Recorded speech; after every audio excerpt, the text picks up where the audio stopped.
Before we talk about meltdowns, focus problems, or bad behavior, here's the truth. Most behavior problems are actually nervous system problems.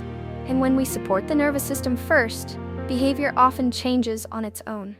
Hello everyone, and welcome back to my channel. I'm Sarah, mom to my sweet but strong-willed little girl, Lucy.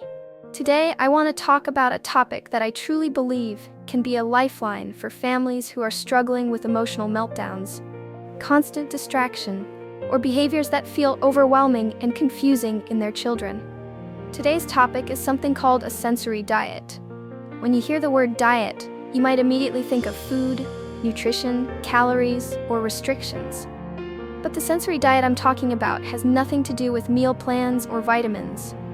This is nutrition for your child's nervous system. This topic is especially important for parents who feel helpless when their child is overly sensitive to noise, can't sit still, or displays behaviors that people on the outside are quick to label as bad behavior. I've been there myself. I've cried in a bathroom, wondering why Lucy would completely panic over something as small as a clothing tag or the sound of the vacuum cleaner. If any of this feels familiar, I want you to know this channel is meant to be a gentle place for parents who are trying to understand their children more deeply. If you'd like to keep learning alongside me, you're always welcome to subscribe. Here's a small check-in for you. Have you ever felt confused or helpless about your child's behavior before learning about sensory needs?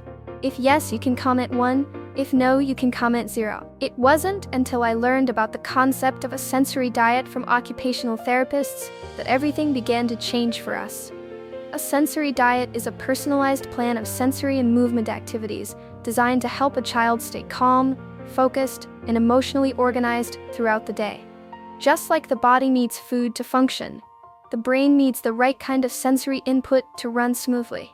To understand why this matters so much, it helps to think about the nervous system. Your child's nervous system is constantly processing information: sounds, movement, touch, and internal sensations. For children with sensory processing challenges, often referred to as sensory processing disorder (SPD), this system can easily become overloaded or stuck. When sensory needs are met consistently, many children experience fewer challenging behaviors, improved focus, better emotional regulation, and even improved sleep. Most people are familiar with the 5 basic senses: sight, sound, smell, taste, and touch. But there are 3 additional hidden senses that play a crucial role in regulation. These include the vestibular system, which manages balance and movement, the proprioceptive system, which provides body awareness and muscle input, and interoception, which helps children notice internal signals, such as hunger, thirst, or the need to use the bathroom.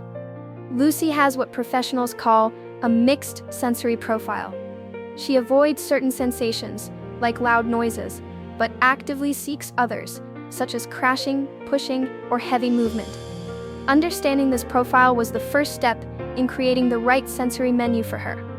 To make sensory support easier to remember and apply at home, I organize activities into 3 color groups, similar to a traffic light. Each color supports a different energy level in the nervous system. Red activities are alerting and energizing. These activities help wake up the nervous system when a child feels sluggish or unfocused. But they should be used carefully because too much can lead to overstimulation. Examples include trampoline jumping, crunchy foods or chewing gum, and brief exposure to cold water, such as rinsing the face. Blue activities are calming and soothing. These are especially helpful when a child is nearing a meltdown or feeling overwhelmed. Examples include weighted blankets, deep pressure hugs when a child enjoys them, a quiet sensory corner with reduced light and noise, soft music, and slow oral activities like thick smoothies through a straw or blowing bubbles. Green activities are organizing and regulating, often referred to as heavy work. This group is the most powerful and beneficial for nearly all children. Heavy work engages muscles and joints, helping the brain organize sensory input.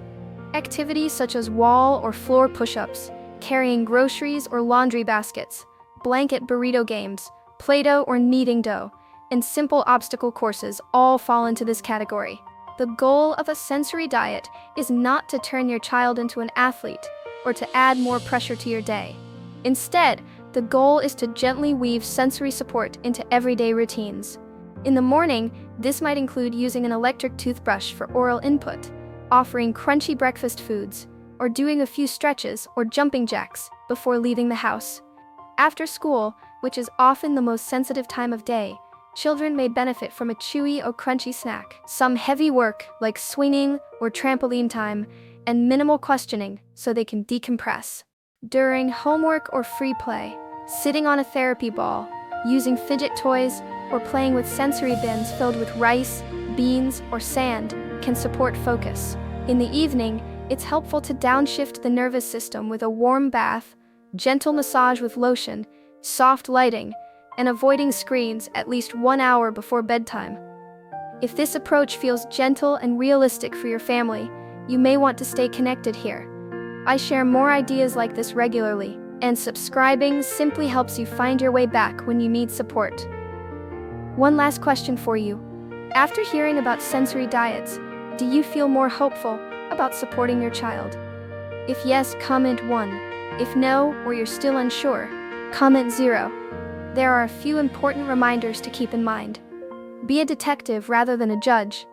Behavior is a form of communication. Every child is different, and what works for Lucy may not work for your child. Consistency matters, and sensory diets are most effective when used daily, not only during meltdowns. If challenges significantly affect daily life, seeking professional support from an occupational therapist can make a meaningful difference. Parenting a child with sensory needs is a long journey, and it requires patience. But once you begin to understand the language of your child's nervous system, everything starts to feel lighter.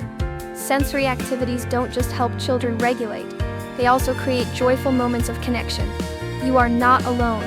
Millions of parents, including me, are learning alongside you every day.